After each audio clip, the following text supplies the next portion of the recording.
Tesura. Can you all say that? Hey, not bad. Not bad at all. And that name means that's it. No, I'm not going to tell you how I got that name, and no, I'm not going to tell you if it's an Indian name or not. And that's it. You know, I'm buried out here somewhere. Kids in Oklahoma, they call that no man's land. Yeah, I was getting some horses, a whole remuda of horses. And these 3 cowboys, they came up and they said, those horses weren't mine. Well, they were right, because they weren't mine. Ain't nothing like stealing horses. That's what we like to do. That's how we get our mabitza, or you call your pride, stealing horses. You know, I think about those times when, I was getting the best of them cowboys, but then this one little cowboy came up behind me and hit me with a fence post. Can you imagine me, Tesura, a great horseman of the plains, being killed by a little cowboy? Oh, well, and then of course the town had a big discussion. They couldn't bear me in their boot heel because I wasn't a Christian. And they said I looked Indian. Well, they were right. You see, what they didn't know, what that preacher didn't know, was that my mama, she was one of the people. But my papa, he was white man.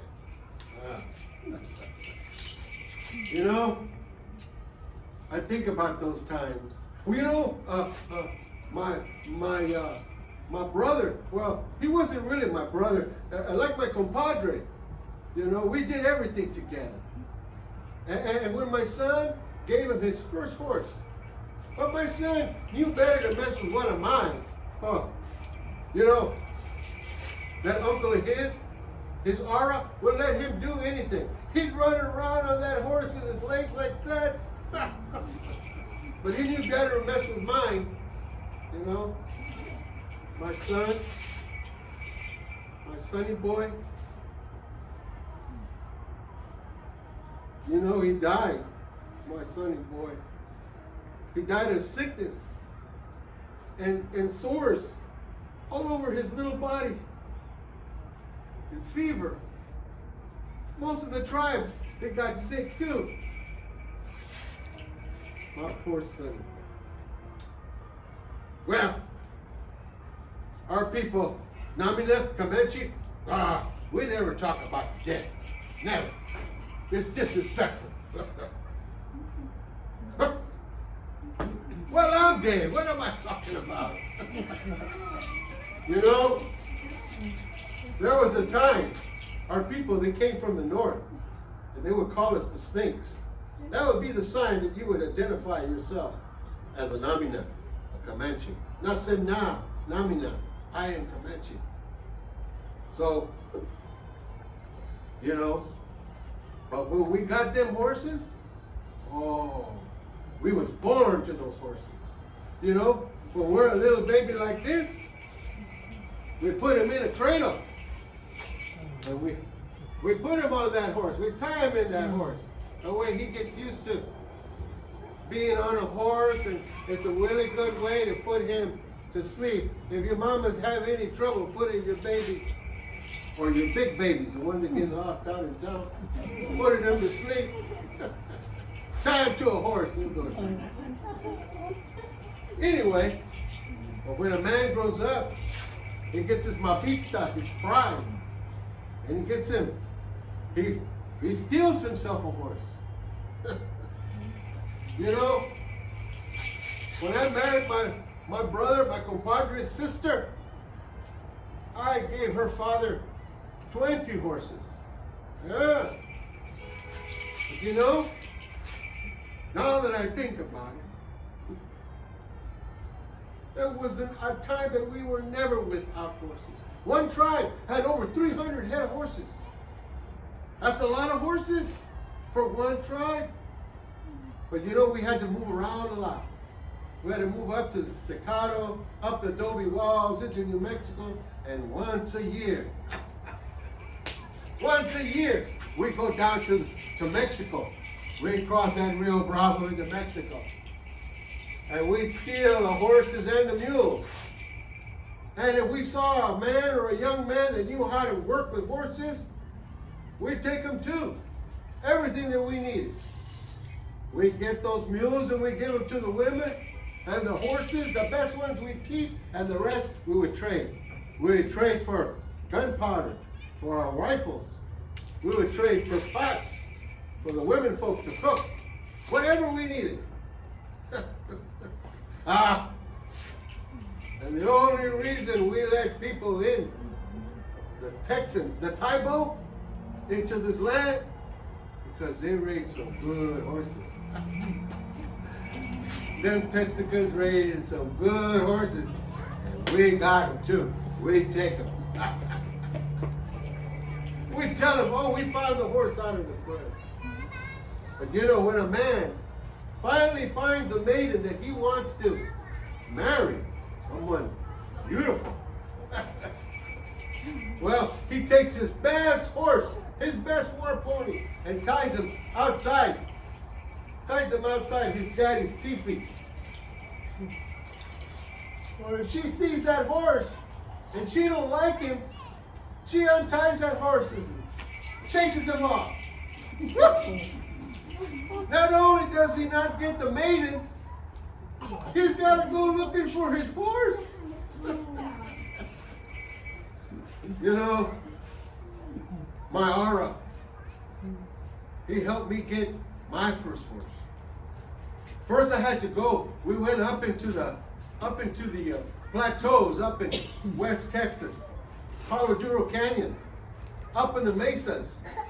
And of course, we knew how to ride. And if you knew how to ride and you were Comanche and you knew how to shoot, well, you could hunt all kinds of animals, deer, buffalo.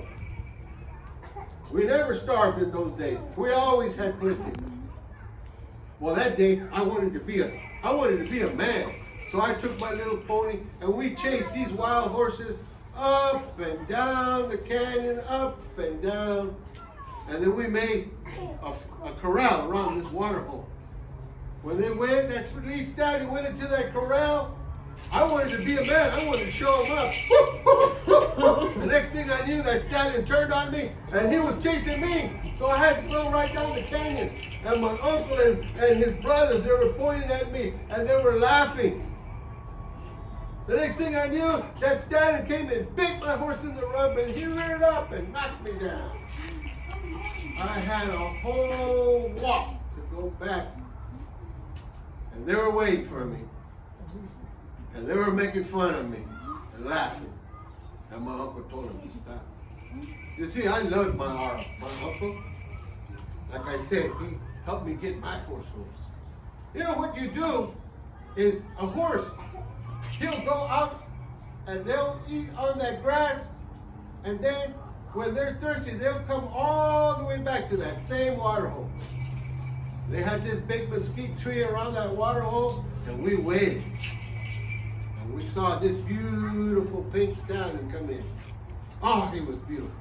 Blue eyes. I wanted that one. I wanted him to be my horse. We went into that mud. He started to drink water, and his stomach got up like a whole blister bag. Right then and there, we jumped him. We jumped that horse. My uncle had one side, I had the other, and he was in the mud. He was falling. He was tired. He didn't know what to do. But we took him. We tied him to a tree. Let him stay there for a whole day. No water, no food. And then we get one of our old mares. That way she'll come in and calm him down. And after a few days, we started working him. I had to work because he's going to be my horse. We start, we get him, we tie him up, and then as soon as we start struggling, we choke him. We choke all the air out of him as tight as we can. And that horse, as soon as he falls to his knees, we let up on that rope. When he takes that breath, we blow inside his nostrils. That way, he knows it's going to be my horse. And then you start rubbing that horse. Rub down his legs, down on his withers, all the way down to his head. You keep blowing on it. Nice. You talk to him. Easy, boy. Easy. Then, and only then, you start to lift up one foot. Lift up the other one. That's when they begin to trust you. And then when you get brave enough, I got on my pony. And we let him close to the sand or some grass. In case he starts to jump. You got a nice soft place to land. And then you can teach that horse to be any kind of horse you want. War pony, a hunter, a raider, whatever you want. A pack horse. You know, if that preacher, if he'd have seen me, if he would have seen me at my younger days, he'd have run into his dugout. But I wasn't going to hurt nobody. I was a young man. All I wanted was horses and a maiden to start a family. You know, my wife, we were together almost 20 years. And one morning, we heard the horses screaming, trying to bust out of the corral. We didn't know what to do. And the next thing we saw, blue coats. People started yelling, blue coats, blue coats. I tried to grab my wife, and she didn't want to move no more. She didn't want to run no more. After she lost her son, she had no desire to move anymore. So I left her there. And we separated. Our horses started dying. Our people started dying. But I kept working with those horses. I kept getting horses, wild Mustangs, building a remuda, and selling them to the blue coats and to the farmers. I did real good like that 10 years. Nobody knew who I was. They looked at me. They speak Spanish to me. They didn't know who I was. I worked like that a long time. And I'm not bragging. That's just the truth. The surest truth. But you know, I think about those times. And I wonder what it would be like without that horse. Uh-oh. I hear my wife calling me. Uh-oh. I got to get over there because you don't want to keep that Comanche woman waiting.